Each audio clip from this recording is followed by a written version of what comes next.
Well, good morning again, church. Let's turn in our Bibles to Genesis chapter 25 as we continue our journey with the God of Isaac. Genesis chapter 25, we're going to pick up in verse 27. Genesis 25, starting in verse 27. Well, how many of y'all are all about finding a good bargain? Yeah, me too. I hate buying anything at full price. Sometimes I'll even wait years for it to go on sale or to pop up on Facebook Marketplace. By the way, who are some of these people on Marketplace thinking that they can sell stuff for more than a couple $100? I saw a piece of furniture listed on there the other day for a few $1,000s, and I was like, bro, if I wanted to spend that, I would go to a daggum store. Call me when it drops below 500. The other day, I even saw one joker posting 2 antique chairs, and I'm not making this up, for $999,000 and $999,999. That's what he posted it for. I was like, bro, you are in the wrong place, dude. Talk to a museum or a sultan or something. But if I had $1 million, that ain't how I'm going to be spending it, right? Which is why whenever I see something in my feed about how the rich and famous are casually dropping their Benjamins, it just makes me hurt inside. Y'all know what I'm talking about? It's like y'all too stupid to have that kind of money, right? Just take the amount these guys spend on toilets. Kanye and Kim once dropped $750,000 on gold-plated commodes. $750,000. But at least they got a whole toilet. Ben Affleck, on the other hand, spent $105,000 for a toilet seat that was bedazzled with pearls and rubies and diamonds and sapphires as a love gift for his then-wife, J-Lo. Seriously, for the place that you are purging your body of its nastiness. Like, how romantic, right? It's like, I ain't fooled by the rocks that you got. You ain't still Jenny from the block. Y'all literally flushing your money down the drain. But then there's singer Kelly Rowland, who gave her Destiny Child pal Beyonce's baby blue ivy a $5,000 baby bathtub covered in crystals. It's like if you are spending $5,000 on anything but like diapers and baby food, you're doing it wrong. That baby don't even know. She'd be fine in the sink, right? Meanwhile, Celine Dion proved her diva status when she purchased a $2 million humidifier during her Vegas residency. It's like, lady, I will follow you around with a spray bottle, okay? Give me that $2 million. And then there's Nicolas Cage. Well, that brother dropped a cool $276,000 so he could own the skull of a dinosaur. Okay, you know what? I'm not going to lie. I'm going to give him a pass on that one. That's pretty awesome, right? Except it turned out to be stolen property from the nation of Mongolia, who demanded he return it immediately, which he did, but unfortunately he couldn't get a refund, so technically he dropped $250,000 for nothing. Nothing. But speaking of spending $250,000 on nothing, that's about what Elton John spends a year on freshly cut flowers.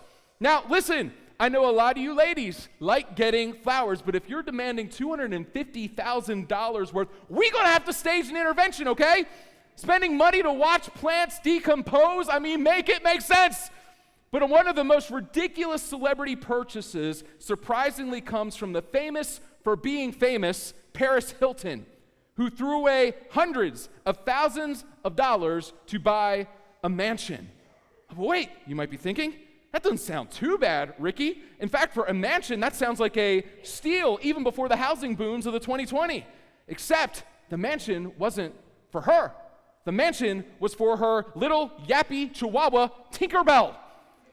That's right. She had a 2-story doghouse built that not only contained bougie furniture and a chandelier, that thing had air conditioning. Clearly, these people don't know what a good deal looks like.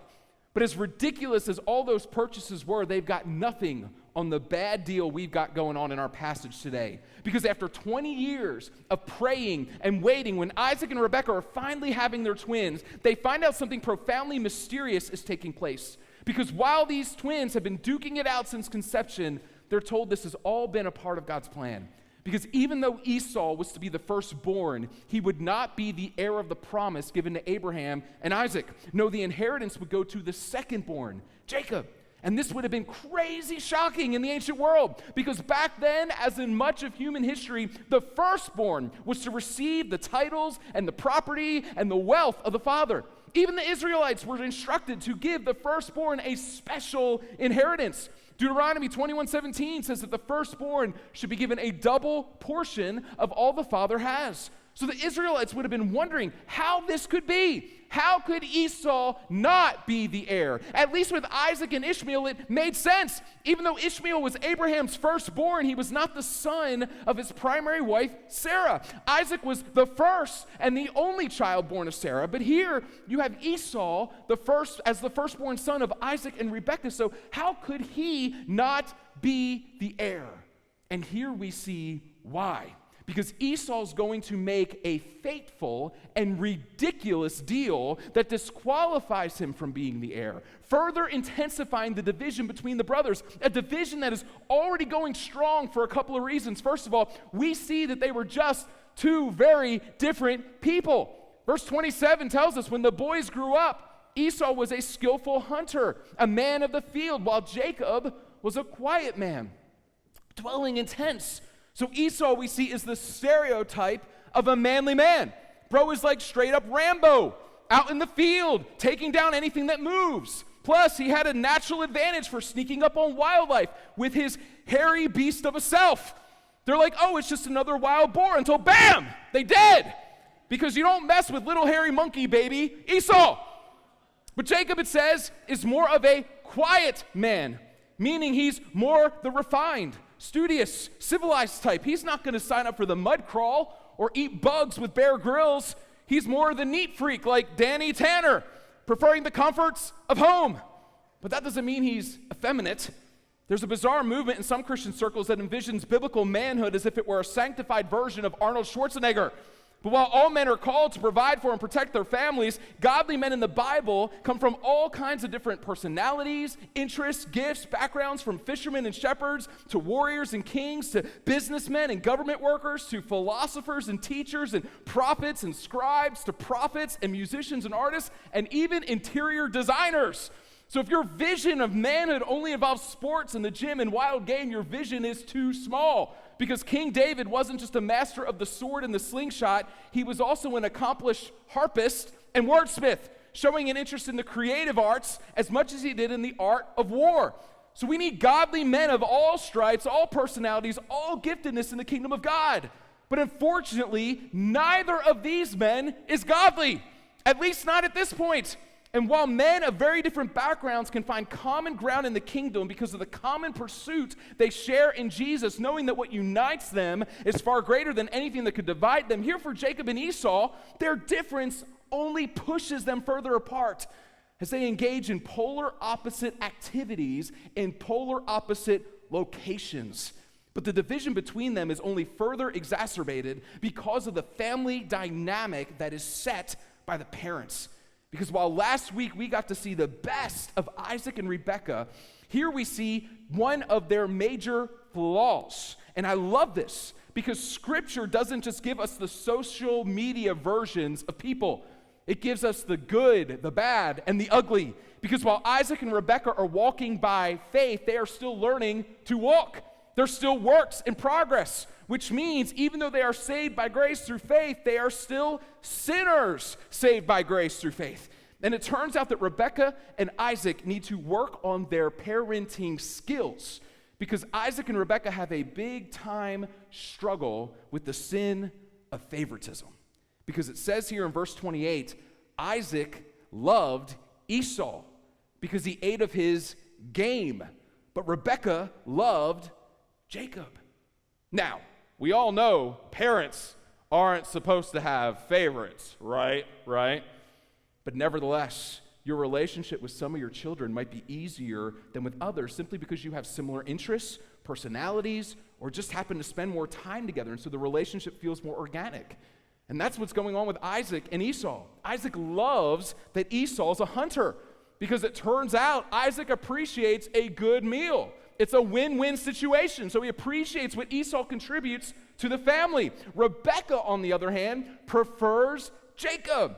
And this may have just been because of proximity, because while Esau is gone all day in the fields, Jacob's taking care of business at home. But more than that, Rebekah was the one given the prophecy that Jacob would be the heir. So perhaps knowing that Jacob was the chosen one has caused her to draw nearer to him rather than to his brothers or his brother. And perhaps, given the scene we're about to see unfold, she even told Jacob about this, that he would get the birthright and not Esau. We don't know, but what we do know is the result. The favoritism of the parents did not help the situation. It only drove the brothers further apart, stirring up further conflict and rivalry and hatred for one another. And we see that hatred on full display here in verse 29, because it tells us this: once, when Jacob was cooking stew, Esau came in from the field and he was exhausted. So Esau comes in from a long day of hunting. He's sweaty and stanky and sore, and he is pooped. And as he opens the flap to the tent to come in for the evening, he's immediately hit in the face with the smell of something glorious, like all those spices and veggies and meat all bubbling in that sauce of their savory goodness. And do I detect the aroma of cornbread in the air? And then he gets closer, and he sees the pot just boiling, that steam coming up over his face, directly going into his nostrils. And even though he loathes his brother's existence, he knows a good thing when he sees it, and he wants it. Man, he wants it so bad, it's all he can think about. It's like when I'm on a road trip and I see that beautiful glowing purple bell in the sky, and I say to that cheesy gordita crunch, "Get in my belly." That's what Esau says here. He says to Jacob, "Let me eat some of that red stew, for I am exhausted." Therefore, his name was called Edom, which means red. And that's what his descendants will be called, the Edomites, the red ones, because their dad was a red, hairy beast who had a hankering for red stew. So these contentious siblings are about to battle it out over some munchies, which if you've ever had boys in your house, you know that's just par for the course. Because I don't know what things were like in your house growing up, but my brother and I were like the Tribbianis, as in Joey doesn't share food. Like he gets 5 Oreos, I better get 5 Oreos. If you pop open a can of Pringles, you better save half of those things for me. If we're slicing a cake, you better believe we're getting out that tape measure just to make sure we've got the same square footage and an equal distribution of icing. And once that food is on my plate, you better keep your grubby paws to yourself, because I will fight you. And you'll have cheese dust and frosting all up in your grill, because did I mention I was a husky child? And that was just for normal food. Stuff from the pantry. But I'm telling you what, if I go through the trouble of making said food, well, now it's really about to go down. You better step back, bro, because I ain't your mama. You make your own grilled cheese, dude. And listen, y'all know I love my brother, but that's just how it goes. These are the rules of brotherhood. I don't care how much you love them. But listen, there's no love between these bros. They despise each other. So how do you think it's going to go? Jacob's like, "You want some of my stew?" Well, verse 31, "Then sell me your birthright now." Whoa, that escalated quickly, didn't it? Like, maybe I'd give you one of my pudding pops for a Pop-Tart, or swap you a slice of pizza if you'll do the dishes, or I might even let you have some of my Cinnamon Toast Crunch for a couple of bucks. But Jacob goes full nuclear here. He says, "You want my stew? Well, I want your inheritance." Again, perhaps he's heard the prophecy given to his mother that this would one day be his, but instead of trusting God to bring it about, Jacob tries to make it happen for himself. Just like Adam and Eve before him, he tries to seize something instead of waiting to receive it. He tries to play God rather than trust God. But even still, this seems like a ridiculous move. I mean, as much as I want a gordita right now, I'm not about to sign over my house for it.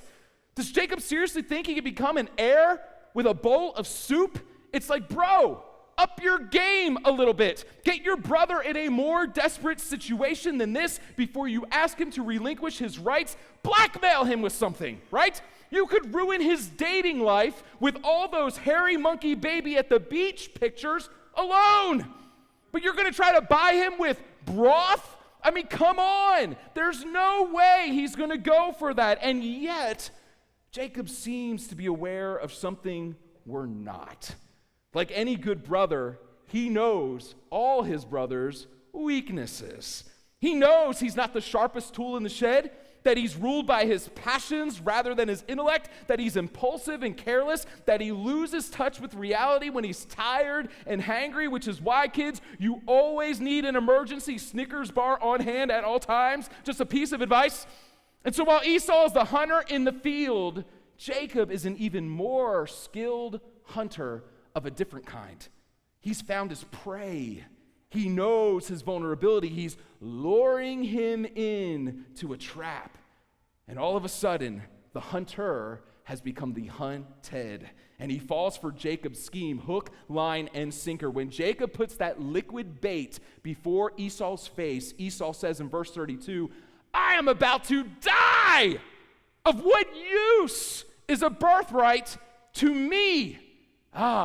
And now we see with Jacob past the facade of Esau's tough exterior. He can fool many with his machoism, but inside, he's not a manly man, but a soft little boy. Because I'm about to die? Really? Bro, you might be hungry, but it's not like you've been surviving through a famine. And if you're such a great hunter, then why don't you just go out and shoot a squirrel or something and make your own stew? Esau's pathetic here. And more than that, he shows he lacks any character or backbone whatsoever, not only because he grossly exaggerates his condition, but also because he demonstrates his lack of ability to govern his body's cravings. His flesh is his master, and he is the slave. And in our natural state, that's true for all of us. Because ever since our first ancestors committed that first sin, we are now all sinners by nature. Meaning not only have we sinned by choice, but from the very moment of conception, we've always had the natural desire to do evil. Just as we saw with Jacob and Esau duking it out in their mama's belly, we came into the world clawing and grasping to have what we want when we want it. You know, people talk a lot about the innocence of children, and of course, in one sense, they're absolutely right to do so, because children are certainly innocent in the sense that they do not know any better, and they do not yet have a firm grasp on what is right and wrong. As such, we have a duty to protect children from the corruption of the world, guarding their little minds and hearts from those who would lure them into doing something wrong. So in the sense, there is an innocence about children that we seek to preserve and maintain. But nevertheless, listen, it is wrong for us to speak of children being innocent in the full sense of the word, because children are sinners too. Because again, all of us are born sinners, and you know this, having once been a child yourself. And having raised or taught children in some capacity, no one has to teach kids how to sin. Your parents didn't sit you down and say, all right, today's the day. I'm going to teach you how to lie. No, you've had an aversion to truth from the beginning. No one had to teach you how to steal. You came out demanding mine. No one had to teach you to hate. You came out ready to throw down with anyone who got in your way. And when you hit puberty, no one had to teach you to have impure thoughts. It just started happening. Why? Because it's deep in your flesh. It's part of who you are. Because after the fall, we're all born that way. As one preacher pointed out, thank God we were born tiny and helpless. Because have you ever witnessed a baby or a toddler having a temper tantrum? The only thing keeping that little rage monster in check is that someone bigger and stronger can lovingly discipline him, restrain him, show him the better way to go. But imagine if that little rage monster were 6 feet tall and 250 pounds. Yikes! Because the only thing keeping a toddler from ripping your face off like a chimpanzee is size and fear of consequences. Because if he had the opportunity and means to do it, my friend, he would destroy you. Why? Because all he knows are the impulses of his flesh. Gimme, gimme, gimme. Make me comfortable. And not much has changed between being 2 months old and 20 years old, has it? Or between 20 and 40, or 40 and 80, except we get better at masking it. or by grace, we're slowly being transformed as we crucify it. But as sinners, the flesh continues to try to master us. That's what it's done with Esau. His cravings control him. He doesn't control his cravings. And how do we know? Because what is his response to Jacob? Of what use is a birthright to me? It's like, seriously, bro? Do you know how many bowls of soup you could buy with that thing? Because remember how abundantly wealthy Abraham was at his death. He not only had many sons, he had much livestock and treasure. And just from that alone, you're like, bro, you would throw that all away for a cup of stew? And not because you've fallen on hard times and are truly on the verge of death, but just because on a whim, you can smell what the Jacob is cooking? And on top of that, don't you have other options? Listen, I'm sure there's other food in the house. I'm sure there are servants around to whip you up something. So no, Jacob, or no, Esau, your eyes, your nose, you've stumbled upon something desirable, and you just want instant gratification. Esau's God is his belly, and he's willing to throw it all away for just one taste. And if that sounds insane to you, then you haven't been paying attention to the world around you or to the tendencies inside you, because people do this all the time, don't they? How many marriages and families have been cast to the side for the thrill of a one-night stand? How many lives have been destroyed for one more hit, one more drink, one more bump? How many years have we forfeited because we can't stop eating? How many real-life relationships have we isolated ourselves from because we can't stop doom scrolling? How many households are crippled in debt because they can't say no to the latest and greatest thing that pops up in their feed as they doom scroll? How much of our life savings have we gambled away on FanDuel and DraftKings? How much of our soul have we sold in the quest for power? Friends, we're ruled by our passions. We're governed by our appetites. We're slaves to our flesh, and that's not even our worst problem. Because we can all gasp all we want at Esau's short-sightedness, thinking surely he could have done without a single meal, holding fast to a great inheritance, being willing to suffer a bit for a greater prize. That in and of itself is worthy of scorn. But Esau's character flaw goes so much deeper in this. Because in renouncing his birthright, he's not just throwing away wealth, he's throwing away the promise. That sacred promise given to his father and grandfather before him, the promise to be the vessel through whom God would work to one day reconcile all peoples to himself. So do you see what Esau is doing here? He was doing what his ancestors, Adam and Eve, did before him. He says, I would rather take and eat this one thing that's pleasing to the eye and that I think will satisfy my need than be with the one who made it all and can satisfy my every need.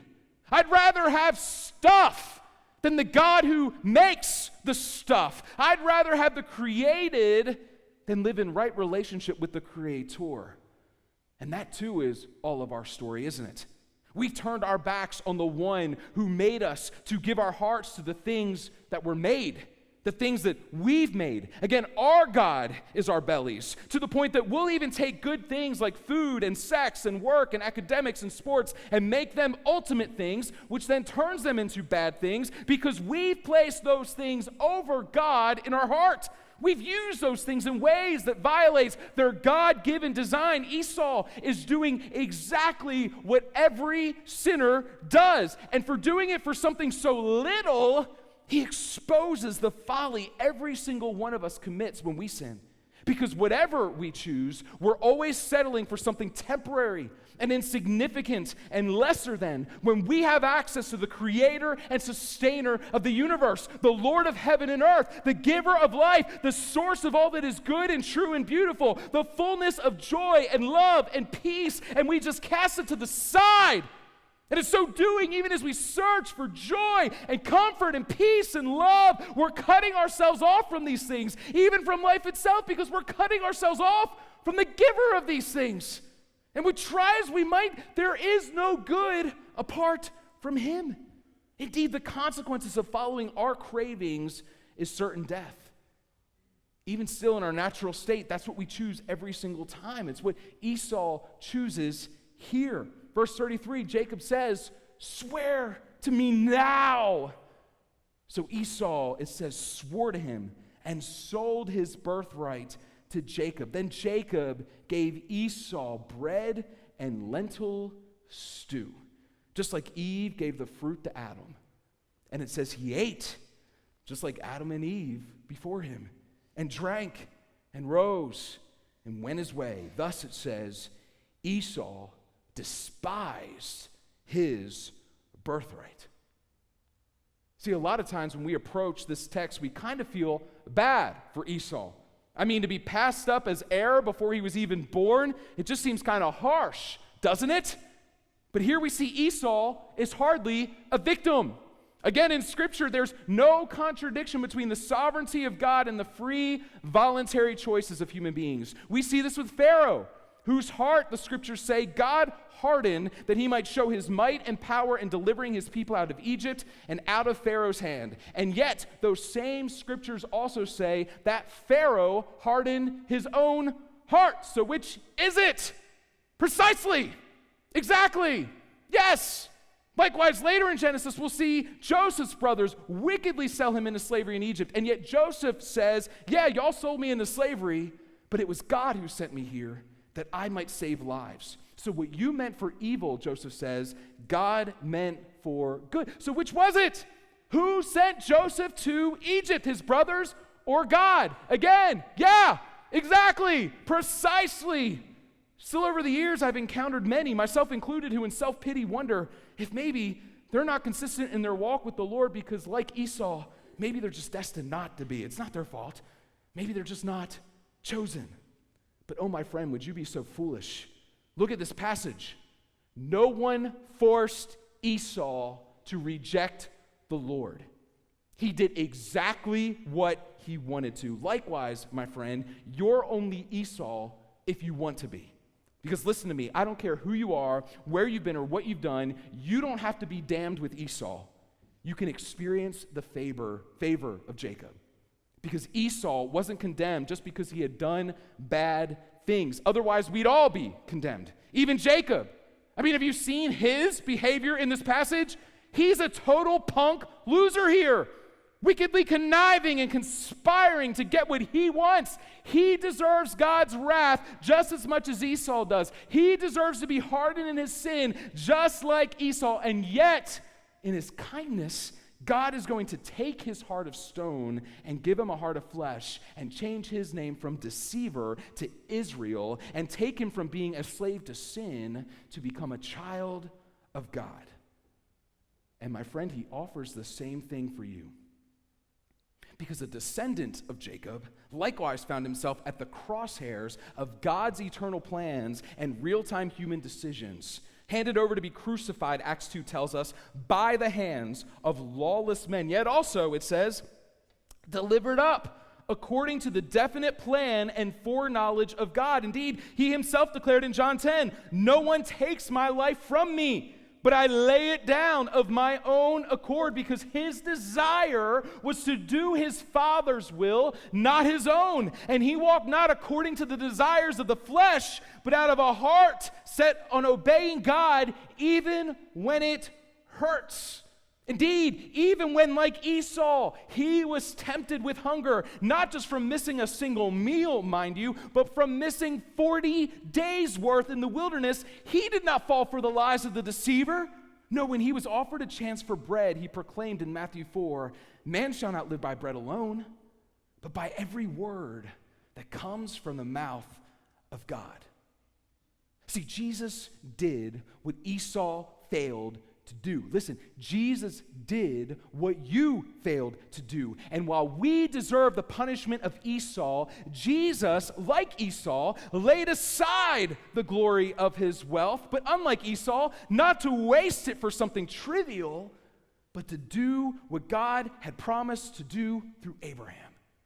To use his blessing to be a blessing, to leave the riches of heaven, to take your punishment, to die in your place so that you might share in his glorious inheritance with him. And all you have to do is believe. To turn from your sin, to trust in him. And though you deserve the curse of Esau, you will, by grace, receive the blessing of Jacob if you do not give up. And yet so many of us are tempted to give up. Just like the Israelites, Moses was telling this story to in the wilderness, who no sooner were they delivered from Egypt, forsook their deliverer to worship a man-made cow. And who, when they were shown the land of their inheritance, cowardly rejected the promise of God and continued in the wilderness, learning the hard way that there is nothing good outside of the promises of God. There is no wisdom in our own understanding, but only in learning to trust in him. And we've all done the same thing, haven't we? In that moment of weakness, like Esau, even after knowing the glory of walking with Jesus and the folly of succumbing to sin, so many of us keep going back to our old way of life, thinking we can have the benefits of knowing Jesus without actually following Jesus. But pointing to Esau, the author of Hebrews warns us this. He says, "See to it that no one fails to obtain the grace of God, that no root of bitterness springs up and causes trouble, and by it many become defiled, that no one is sexually immoral or unholy like Esau, who sold his birthright for a single meal." Listen, someone in here might be thinking of doing just that. You're contemplating that fling. You're weighing the risk of fallout. You're holding on to that grudge. You're taking something that doesn't belong to you. You're spreading that rumor. And when you do, you're playing the same game as Esau, exchanging the goodness of gathering around the table in the Father's house for slop in a pig's sty. But again, there's no good apart from Jesus. And what looks good now will hardly satisfy in the end. Esau thought he was getting a meaty stew, but it turned out to just be what? A cup of lentils. What a metaphor for sin. It always looks good in the beginning, but it leaves us empty, unfulfilled, and full of tears by the time we're done. Why would you settle for something so temporary, so fleeting, when God has offered you something eternal, indeed everlasting life? Because, my friend, you don't have to be Esau. Again, Jesus became Esau for you so you could go the way of Jacob, so that you could be made right with the God of Abraham, Isaac, and Jacob. So don't settle for a bowl of stew this morning. Jesus already drank that bitter cup for you. So leave it behind. Trust in the promise. And I can promise you this, that no matter what it costs, this is a deal worth taking. This will be worth it in the end. Will you pray with me?